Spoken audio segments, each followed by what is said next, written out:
Albert Einstein once said, everybody's a genius. But if you judge a fish by its ability to climb a tree, it will live its whole life believing that it is stupid. Ladies and gentlemen of the jury, today on trial we have modern day schooling. Glad you could come. Not only does he make fish climb trees, but also makes them climb down and do a 10-mile run. Tell me, school, are you proud of the things you've done? Turning millions of people into robots, do you find that fun? Do you realize how many kids relate to that fish? Swimming upstream in class, never finding their gifts, thinking they are stupid, believing they are useless? Well, the time has come, no more excuses. I call school to the stand and accuse him of killing creativity, individuality, and being intellectually abusive. He's an ancient institution that has outlived his usage. So, Your Honor, this concludes my opening statement, and if I may present the evidence of my case, I will prove it. Proceed. Exhibit A. Here's a modern day phone. Recognize it? Here's a phone from 150 years ago. Big difference, right? Stay with me. Here's a car from today, and here's a car from 150 years ago. Big difference, right? Well, get this. Here's a classroom of today, and here's a class we used 150 years ago. Now ain't that a shame? In literally more than a century, nothing has changed. Yet you claim to prepare students for the future?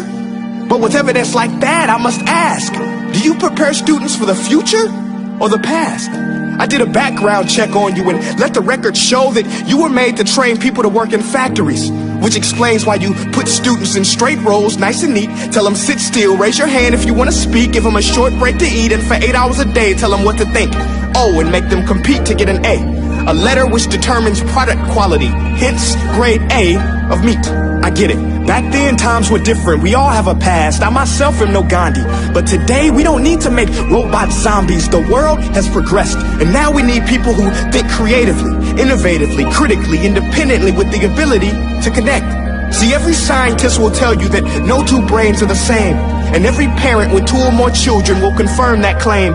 So please explain why you treat students like cookie cutter frames or snapback hats, giving them this one-size-fits-all crap. Watch your language. Sorry, Your Honor, but if a doctor prescribed the exact same medicine to all of his patients, the results will be tragic. So many people would get sick, yet when it comes to school, this is exactly what happens, this educational malpractice, where one teacher stands in front of 20 kids, each one having different strengths, different needs, different gifts, different dreams, and you teach the same thing the same way? That's horrific. Ladies and gentlemen, the defendant should not be acquitted. This may be one of the worst criminal offenses ever to be committed. And let's mention the way you treat your employees. Objection. Overruled. I want to hear this. It's a shame. I mean, teachers have the most important job on the planet, yet they're underpaid?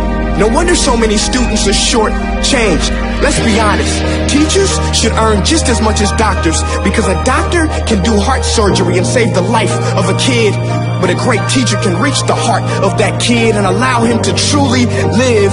See, teachers are heroes that often get blamed, but they're not the problem. They work in a system without many options or rights. Curriculums are created by policymakers, most of which have never taught a day in their life. Just obsessed with standardized tests. They think bubbling in a multiple choice question will determine success. That's outlandish. In fact, these tests are too cruel to be used and should be abandoned, but don't take my word for it. Take Frederick J. Kelly, the man who invented standardized testing, who said, and I quote, "These tests are too cruel to be used and should be abandoned." Ladies and gentlemen of the jury, if we continue down this road, the results will be lethal. I don't have much faith in school, but I do have faith in people. And if we can customize healthcare, cars, and Facebook pages, then it is our duty to do the same for education, to upgrade it, change it, do away with school spirit, because that's useless.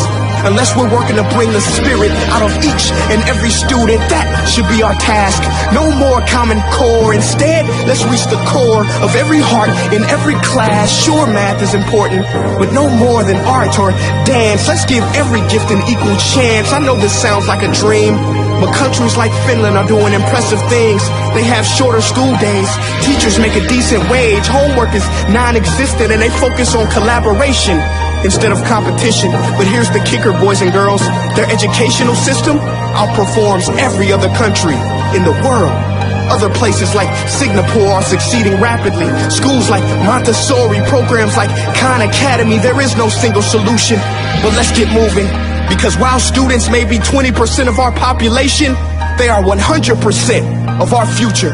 So let's attend to their dreams, and there's no telling what we can achieve. This is a world in which I believe, a world where fish are no longer forced to climb trees. I'll rest my case.